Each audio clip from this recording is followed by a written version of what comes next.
Hello guys, welcome back to my YouTube channel. അപ്പം നമ്മൾ ഇന്നൊരു സ്ഥലം വരെ പോട്ടെ ഗായ്സ്. ഇന്ന് 8 നോയമ്പായിട്ട് നമ്മൾ പോകുന്നത് കാഞ്ഞിരപ്പള്ളി അക്കരമ്മയുടെ പള്ളിയിലാട്ടോ പോകുന്നത്. അവിടുത്തെ മാതാവിനെ അക്കരയമ്മ എന്നാട്ടോ എല്ലാവരും വിളിക്കുന്നത്. അപ്പം നമുക്ക് വിശേഷങ്ങളെല്ലാം വഴിയെ കാണിക്കട്ടെ ഗായ്സ്. അപ്പം ഞാൻ വേറൊരു സംഭവം കാണിച്ചു തരട്ടെ ഗായ്സ്. ഇത് 200 രൂപ ഉള്ളൂ കേട്ടോ ഈ ചെരുപ്പിന്. ഇത് ഈരാറ്റുപേട്ടയെന്ന് ചെരുപ്പുകളുടെ ഓഫർ സ്ഥലത്തുനിന്ന് ഞാൻ മേടിച്ച ചെരുപ്പാട്ടോ. കമ്പനി ചെരുപ്പാന്നൊക്കെ പറഞ്ഞ് കിട്ടിയത്, പക്ഷേ സൂപ്പറാണ്, ഇട്ടിട്ട് നല്ല രസമൊക്കെ ഉണ്ട് കേട്ടോ, നടക്കാനൊക്കെ സുഖമായിരുന്നു കേട്ടോ.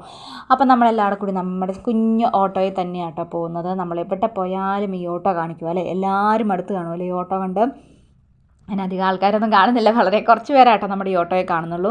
അപ്പം നമ്മളിങ്ങനെ ഓടിക്കുന്ന ആളെ ഞാൻ കാണിച്ചു തരാട്ടോ. നമ്മുടെ വിജയ് അർജുനൊരു വില്ല് ഹരിചന്ദ്ര സൊല്ലെന്ന് പറഞ്ഞ പോലെ നമ്മുടെ ചേട്ടായി ഓട്ടോ നമ്മുടെ ഓട്ടോ ഓടിച്ചുകൊണ്ടിരിക്കുന്നത്. ഞാൻ ചേട്ടായുടെ മുഖമൊക്കെ ഒന്ന് കാണിച്ചു തരാം. ചേട്ടായി ഭയങ്കര ക്രൂര മനോഭാവത്തോടു കൂടി നമ്മളെ ഒന്ന് നോക്കട്ടെ ഗൈസ്. ഞാനിങ്ങനെ വീഡിയോ പിടിക്കുന്നത് കണ്ടിട്ടെ പുള്ളി എന്നെ നോക്കിക്കൊണ്ടാണ് പോകുന്നത്. നേരെ നോക്കി വണ്ടി ഓടിക്കാൻ ഞാൻ പറഞ്ഞ് പേടിപ്പിച്ചു കേട്ടോ. അങ്ങനെ പുള്ളി നേരെ ഇരുന്നു കേട്ടോ ഗൈസ്. അപ്പോൾ നമ്മളിങ്ങനെ പോയിക്കൊണ്ടിരിക്കും കേട്ടോ. അപ്പോൾ നമ്മൾ റോഡൊക്കെ നിങ്ങളെ കാണിച്ചു തന്നിട്ടുള്ളതുകൊണ്ട് പ്രത്യേകിച്ചൊന്നും കാണിക്കാനൊന്നുമില്ല. ചെറുതായിട്ടൊക്കെ മഴ തൂളുന്നുണ്ടായിരുന്നു. അപ്പം അപ്പുറ വശത്ത് പടുത ഇട്ടിട്ടുണ്ടായിരുന്നു കേട്ടോ. ഇതാട്ടോ നമ്മുടെ സ്ഥലങ്ങളൊക്കെ. പിന്നെ ഒരു പോസ്റ്റിൻ്റെ ഫോൺ കൊണ്ടുപോകണ്ടെന്ന് കരുതിക്കൊണ്ട് മാത്രം ഞാനതെടുത്ത് അകത്ത് വെച്ചു കേട്ടോ, അല്ലെങ്കിൽ എന്തെങ്കിലും കാണിച്ച് തട്ടിപ്പൊട്ടി പോയാലോ. അപ്പം നമ്മൾ പള്ളിയുടെ അവിടെ ഇറങ്ങി ചെന്നപ്പോൾ നല്ല വെയിലാട്ടോ, ഭയങ്കര വെയിലെന്ന് വെച്ചാൽ ഭയങ്കര വെയിൽ കേട്ടോ. അപ്പോൾ കുഞ്ചിക്ക് വഴി സൈഡിൽ വെച്ച് ചെറിയൊരു വഴക്കുണ്ടാക്കിയായിരുന്നു കേട്ടോ കുഞ്ചിയെ. അപ്പോൾ അതിൻ്റെ ആ എഫക്റ്റ് ഇങ്ങനെ കുഞ്ചീനെ ഇങ്ങനെ വേട്ടയാടിക്കൊണ്ട് നിൽക്കുകയായിരുന്നു കേട്ടോ. അപ്പോൾ പള്ളി കുർബാനയൊക്കെ നടന്നുകൊണ്ടിരിക്കുവാണ്. കുഞ്ചി ഭയങ്കര ബഹളമാണ്. കുഞ്ചിക്ക് ഇറങ്ങി പോകണം അവിടെ നിന്ന്. എങ്ങോട്ടാണ് പോകേണ്ടതെന്ന് ചോദിച്ചിട്ടുണ്ടെങ്കിൽ കുഞ്ചിക്കോട്ട് അറിയത്തുമില്ല കേട്ടോ. അങ്ങനെ നമ്മൾ ഒരു വിധത്തിലൊക്കെ അവിടെ ഇരുന്ന് അങ്ങോട്ട് സമയം കളഞ്ഞു കേട്ടോ. കാരണം ഇവൾ ഭയങ്കര ബഹളമായതുകൊണ്ട് എനിക്കൊന്നും ശ്രദ്ധിക്കാനൊന്നും പറ്റിയിട്ടുണ്ടായിരുന്നില്ല കേട്ടോ.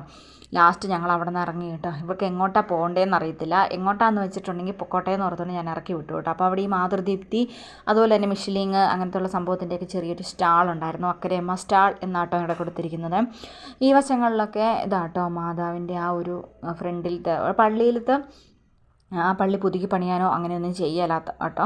പിന്നെ മാതാവ് എന്താ കാഞ്ഞിരംകുറ്റിയിലോ അങ്ങനെ എന്തോ നിൽക്കുന്നതുകൊണ്ടാട്ടോ കാഞ്ഞിരംകുറ്റിയെ നിൽക്കുന്നതുകൊണ്ടാണ് കാഞ്ഞിരപ്പള്ളി എന്ന് വന്നേക്കുന്നത് കേട്ടോ. അപ്പോൾ ഇതാട്ടോ അക്കരയമ്മ.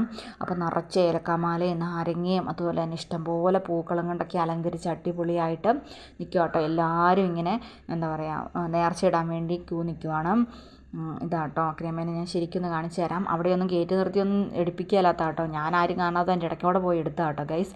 നിറച്ച് മുല്ലപ്പൂമാലയിലൊക്കെ പൊതിഞ്ഞാട്ടോ നിൽക്കുന്നത്. ഉണ്ണീശോ ഇല്ല കേട്ടോ കയ്യിൽ. ഞാൻ പറഞ്ഞ പോലെ രാജകുമാരി അമ്മയുടെ കയ്യിൽ ഉണ്ണീശോ ഉണ്ട്, അക്കരയമ്മയുടെ കയ്യിൽ ഉണ്ണീശോ ഇല്ല കേട്ടോ. ഒരുപാട് ആൾക്കാരുണ്ടായിരുന്നു കേട്ടോ ഗൈസ്. പിന്നെ 4:30 ഞങ്ങൾ പോയത് 2 മണിയുടെ കുർബാനയ്ക്കായിരുന്നു. ശരിക്കും ആക്ച്വലി 4:30 ആകുമ്പോഴാട്ടോ ആൾക്കാർ കൂടുന്നത്. അത് കഴിയുമ്പോഴാട്ടോ ഇവിടുത്തെ പ്രദക്ഷിണമേ. അപ്പോൾ കുഞ്ചി എങ്ങോട്ടോ പോകുന്നുണ്ട്. കുഞ്ചി എന്തിനാണ് വഴക്കുണ്ടാക്കിയെന്ന് ആക്ച്വലി എനിക്കറിയത്തില്ല. എന്തോ ഒരു സംഭവത്തിനാണ് വഴക്കുണ്ടാക്കിയത്. അവൾ എന്താണെന്ന് ചോദിച്ചിട്ട് അവൾക്ക് പറയാൻ അറിയത്തില്ലാത്തതുകൊണ്ട് ഞങ്ങൾ ഇങ്ങനെ നിന്നു കേട്ടോ. പക്ഷേ അവിടെ കഞ്ഞി കൊടുക്കുന്നുണ്ടായിരുന്നു കേട്ടോ. ഞങ്ങൾ കഞ്ഞി കുടിക്കാൻ പോയില്ല. ഞങ്ങൾ വഴി സൈഡിൽ ഇങ്ങോട്ട് വരുന്ന വഴിക്ക് എനിക്ക് നല്ല ഉറക്കം വരുന്നുണ്ടായിരുന്നു കേട്ടോ. അപ്പോൾ ഞങ്ങൾ അവിടെ ഇറങ്ങി ചായ കുടിച്ചേ. അപ്പോൾ അതുകൊണ്ട് എനിക്ക് വിശക്കുന്നില്ലാത്തതുകൊണ്ട് ഞാൻ കഞ്ഞി കുടിക്കാൻ പോയില്ല കേട്ടോ. ഈ ഒരു വശങ്ങളിലാട്ടോ കഞ്ഞിയൊക്കെ കൊടുക്കുന്ന ആൾക്കാരൊക്കെ കുർബാനയൊക്കെ കഴിഞ്ഞ് കഞ്ഞിയൊക്കെ കുടിക്കുന്നുണ്ട് കേട്ടോ. കഞ്ഞിയുണ്ട് പായസവും ഉണ്ട് കേട്ടോ. അപ്പോൾ നമ്മളവൾ എങ്ങോട്ടാണ് പോകുന്നതെന്ന് അറിയത്തില്ലാത്തതുകൊണ്ട് ഞാനും അവൾ പോകുന്ന പുറകെ തന്നെ അങ്ങ് പോവുക കേട്ടോ. പൊന്നാച്ചിയും പോകുന്നുണ്ട് കേട്ടോ. പ്രത്യേകിച്ച് ഞങ്ങളുടെ രാജകുമാരി പള്ളിയിലത്തെ വെച്ചുണിക്കടകളോ അങ്ങനത്തെ പോലത്തെ കടകളൊന്നും ഇവിടെയൊന്നും ഇല്ലായിരുന്നു. 1-2 കടകളൊക്കെ മാത്രമേ ഇവിടെ ഉണ്ടായിരുന്നുള്ളൂ കേട്ടോ. പ്രത്യേകിച്ച് അത് വഴി സൈഡ് ആയതുകൊണ്ട് ടൗൺ ഏരിയയിൽ തന്നെയാണ് കേട്ടോ പള്ളി ഇരിക്കുന്നത്. അപ്പോൾ വഴി സൈഡ് ആയതുകൊണ്ട് കൂടുതൽ ആൾക്കാർക്ക് കടന്നു വരാനൊക്കെ ബുദ്ധിമുട്ടുള്ളതുകൊണ്ട് അവിടെ വേറെ കടകളൊന്നും ഇല്ലായിരുന്നു. ആ പള്ളിയുടെ മുറ്റത്തേക്ക് ഇറങ്ങാൻ നേരത്ത് 2-3 കടകൾ മാത്രമേ ഉണ്ടായിരുന്നുള്ളൂ കേട്ടോ. അപ്പോൾ ഞങ്ങളൊരു സാധനം മേടിച്ചു തന്നില്ല കേട്ടോ. ഞങ്ങളുടെ ഒരു ഐസ്ക്രീം പോലും മേടിച്ചു തരാം. ഞങ്ങളുടെ പിശുക്കം കിട്ടുക ഞങ്ങളെ തിരിച്ചിങ്ങ് കൊണ്ടുവന്നു കേട്ടോ ഗൈസ്. ഇപ്പം കിട്ടും ഐസ്ക്രീം എന്ന് പേട്ട കഴിഞ്ഞപ്പോഴും അതുപോലെ തന്നെ എന്താ പറയുക 3 കഴിഞ്ഞപ്പോഴൊക്കെ ഞങ്ങൾ ഇങ്ങനെ ഓർത്തുകൊണ്ടിരുന്നു. പക്ഷേ ഞങ്ങൾക്ക് കിട്ടിയില്ല. അപ്പോൾ ടാറ്റാ ബൈ ബൈ.